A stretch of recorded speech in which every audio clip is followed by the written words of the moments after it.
ओम शांति। आज 16 अक्टूबर 2022 अव्यक्त बाप दादा की अव्यक्त मधुर महावाक्य। पहले सुनते हैं अव्यक्त महावाक्य की कुछ मुख्य पॉइंट्स। सारे कल्प के अंदर रॉयल्टी की विधि प्रमाण और कोई भी धर्म पिता धर्म आत्मा या महान आत्मा की ऐसी पूजा नहीं होती। इस रूहानी रॉयल्टी का फाउंडेशन क्या है? संपूर्ण प्योरिटी। संपूर्ण प्योरिटी ही रॉयल्टी है। तो अपने से पूछो कि रूहानी रॉयल्टी की झलक आपके रूप से सबको अनुभव होती है।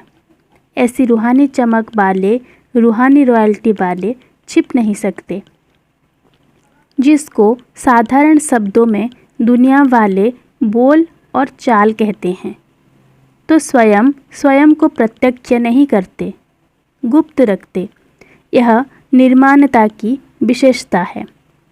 संपन्नता की निशानी वे सदा निरुक्त आत्मा रहती हैं। दुनिया वाले कहते हैं कि रॉयल्टी अर्थात किसी भी हल्की बात में आंख नहीं डूबती। इस समय की रॉयल्टी भविष्य की रॉयल फैमिली में आने के अधिकारी बनाती हैं। बिजी रहेंगे तो माया की हिम्मत नहीं होगी आने की, और जितना अपने को बिजी रखेंगे उतना ही आपकी वृत्ति से वायुमंडल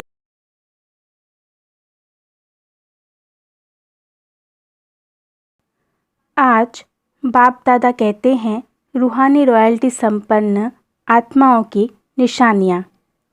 आज बाप दादा चारों ओर के अपने रूहानी रॉयल फैमिली को देख रहे हैं। सारे कल्प में सबसे रॉयल आप आत्माएं ही हो।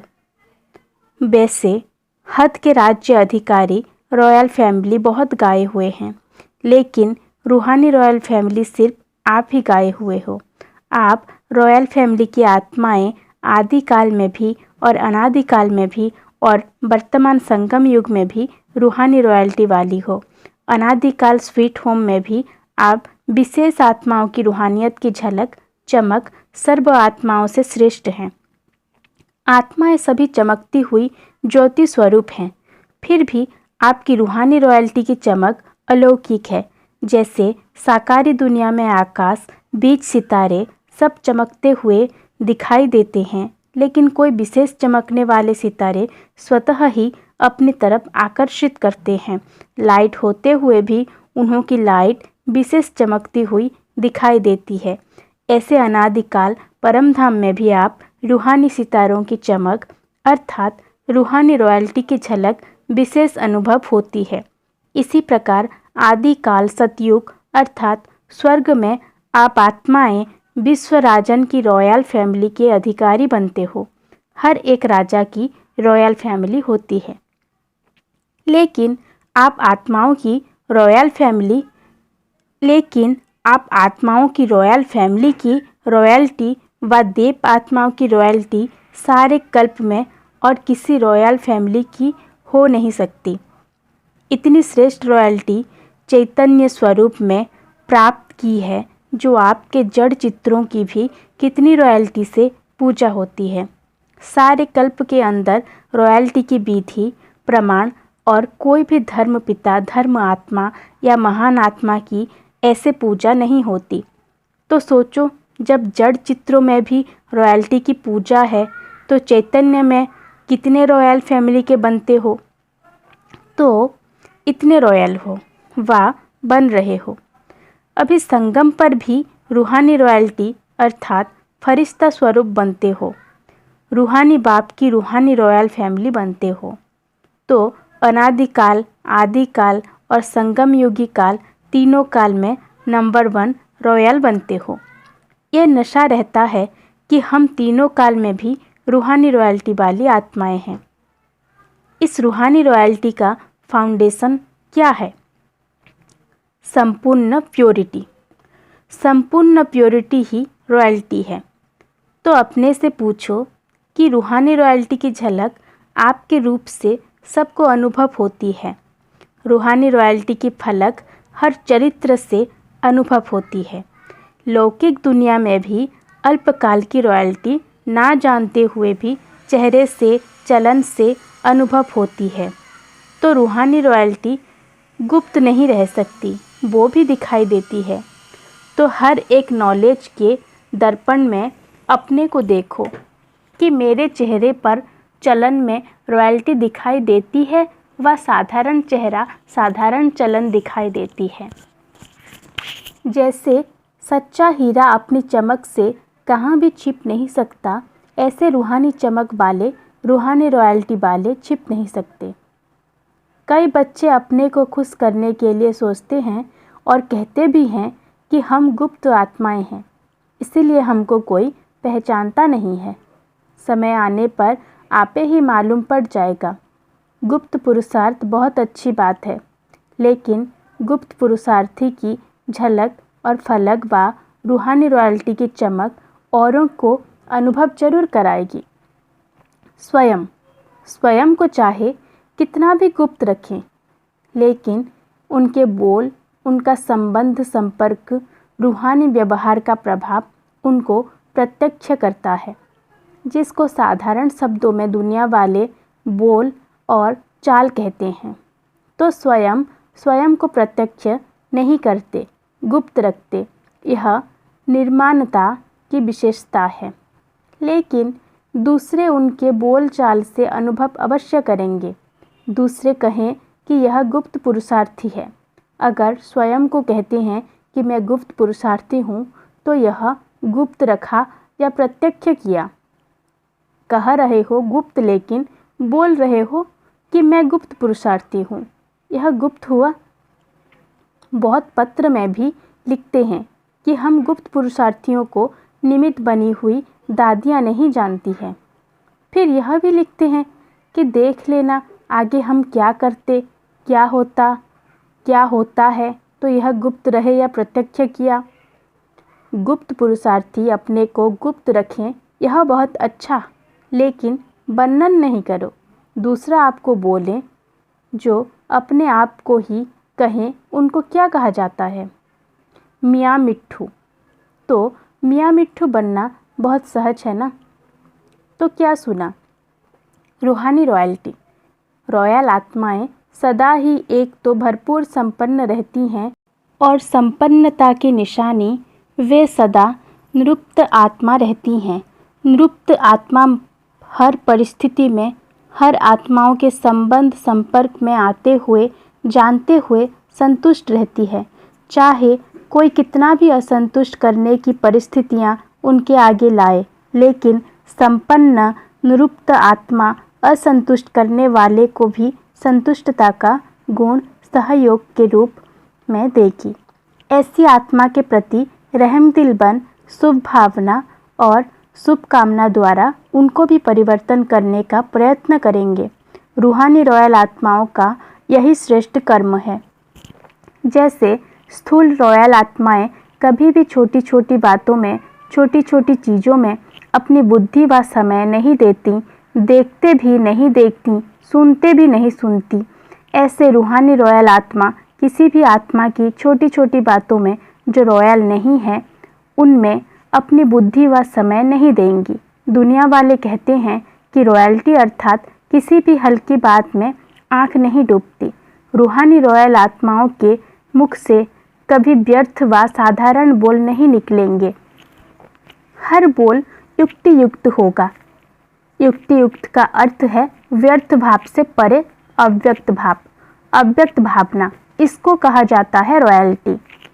इस समय की रॉयल्टी भविष्य की रॉयल फैमिली में आने के अधिकारी बनती है। तो चेक करो, वृत्ति रॉयल है। वृत्ति रॉयल अर्थात सदा शुभ भावना, शुभकामना की वृत्ति से हर एक आत्मा से व्यवहार में आए। रॉयल दृष्टि अर्थात सदा फरिश्ता रूप से औरों को भी फरिश्ता रूप देखें।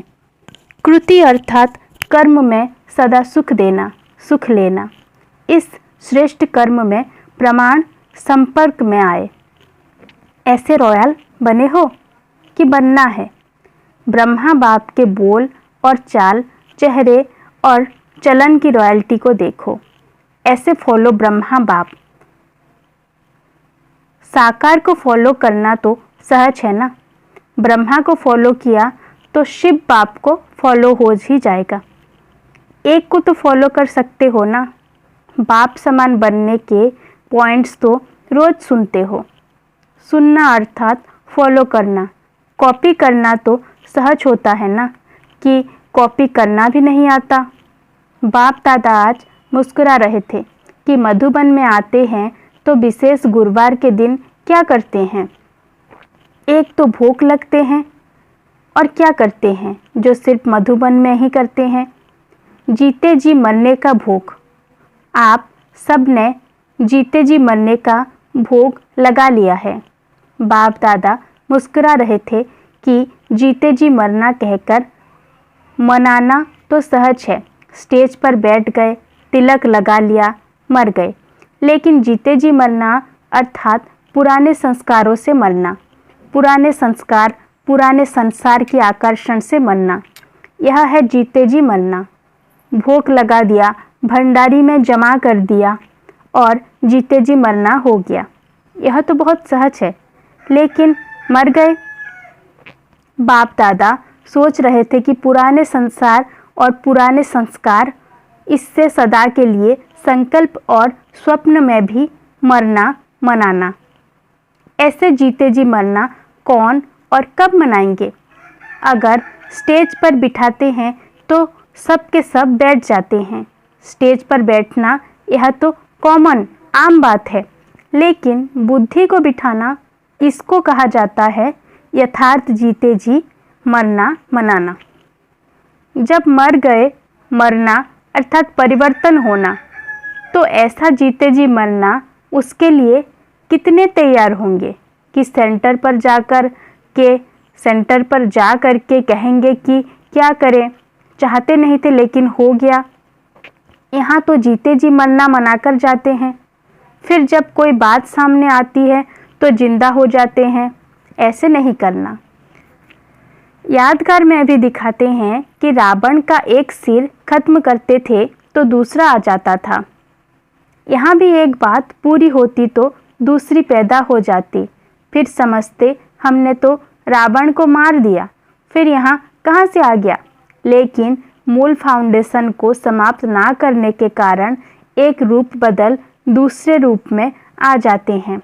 फाउंडेशन को खत्म कर तो रूप बदल करके माया वार नहीं करेगी, सदा के लिए विदाई ले जाएगी। समझा क्या बनना है?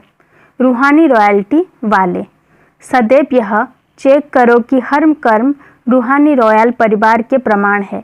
जब 99% वाले 99% बोल, कर्म और संकल्प रॉयल्टी के हो, तब समझो भविष्य में भी रॉयल फैमिली में आएंगे। ऐसे नहीं सोचना हम तो आ ही जाएंगे, चलो संपन्न नहीं बने हैं तो 1% फ्री देते हैं, लेकिन 99% रॉयल्टी के संस्कार, बोल और संकल्प नेचुरल होने चाहिए। बार बार युद्ध नहीं करनी पड़े, नेचुरल संस्कार हो जाएं। अच्छा, चारों ओर के रूहानी रॉयल्टी वाली रॉयल आत्माओं को सदा प्योरिटी द्वारा रॉयल्टी अनुभव कराने वाली आत्माओं को, सदा फरिश्ता स्वरूप के संस्कार को प्रैक्टिकल में लाने वाली आत्माओं को, सदा ब्रह्मा बाप को फॉलो करने वाली आत्माओं को, सदा श्रेष्ठ ब्राह्मण संसार में ब्राह्मण संस्कार अनुभव करने वाली रूहानी रॉयल परिवार को बाप दादा का प्यार, याद और नमस्ते। अव्यक्त बाप दादा से पर्सनल मुलाकात। सेवा में बिजी रहो तो सहज मायाजित बन जाएंगे। सदा अपनी शक्तिशाली वृत्ति से वायुमंडल को परिवर्तन करने वाली विश्व परिवर्तक आत्माएं होना। इस ब्राह्मण जीवन का विशेष ऑक्यूपेशन क्या है? अपनी वृत्ति से, वाणी से और कर्म से विश्व परिवर्तन करना। तो सभी ऐसी सेवा करते हो या टाइम नहीं मिलता है? वाणी के लिए समय नहीं है तो वृत्ति से, मनसा सेवा से परिवर्तन करने का समय तो है ना। सेवाधारी आत्माएं सेवा के बिना रह नहीं सकती। ब्राह्मण जन्म है ही सेवा के लिए। और जितना सेवा में बिजी रहेंगे उतना ही सहज मायाजित बनेंगे। तो सेवा का फल भी मिल जाए और मायाजित भी सहज बन जाए, डबल फायदा है ना। जरा भी बुद्धि को फुर्सत मिले तो सेवा में जुट जाओ।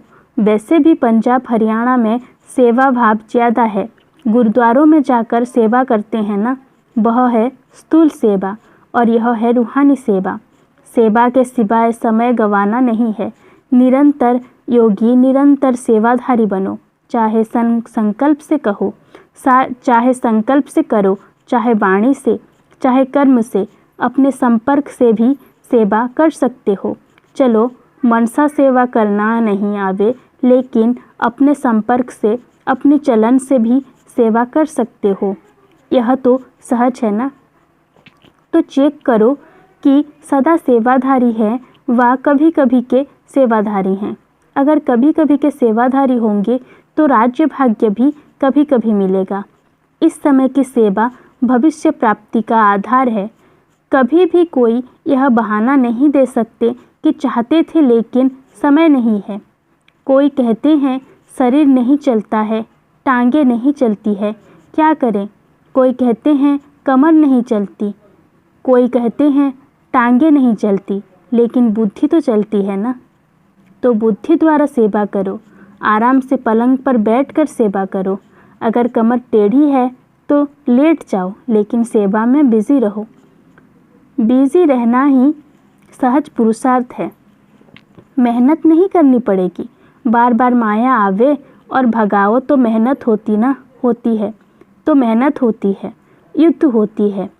बिजी रहने वाले युद्ध से छूट जाते हैं। बिजी रहेंगे तो माया की हिम्मत नहीं होगी आने की। और जितना अपने को बिजी रखेंगे उतना ही आपकी वृत्ति में वायुमंडल परिवर्तन होता रहेगा। कोई भी ब्राह्मण आत्मा यह नहीं सोच सकती कि क्या करें, वायुमंडल बहुत खराब है। खराब है तब तो परिवर्तन करते हो। खराब ही नहीं होगा तो क्या करेंगे, अच्छे को बदलेंगे क्या। तो विश्व परिवर्तक का काम है बुरे को अच्छा बनाना। तो बुरा तो बुरा होगा ही। बुरे को अच्छा बनाने वाले आप हो। विश्व परिवर्तन का कार्य किया है तब तो अब तक भी आपका गायन है।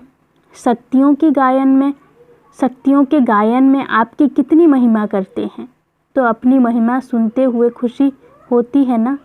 अच्छा, आज का वरदान, सेवा का प्रत्यक्ष फल खाते एवर हेल्दी वेल्दी और हैप्पी रहने वाले सदा खुशहाल भव।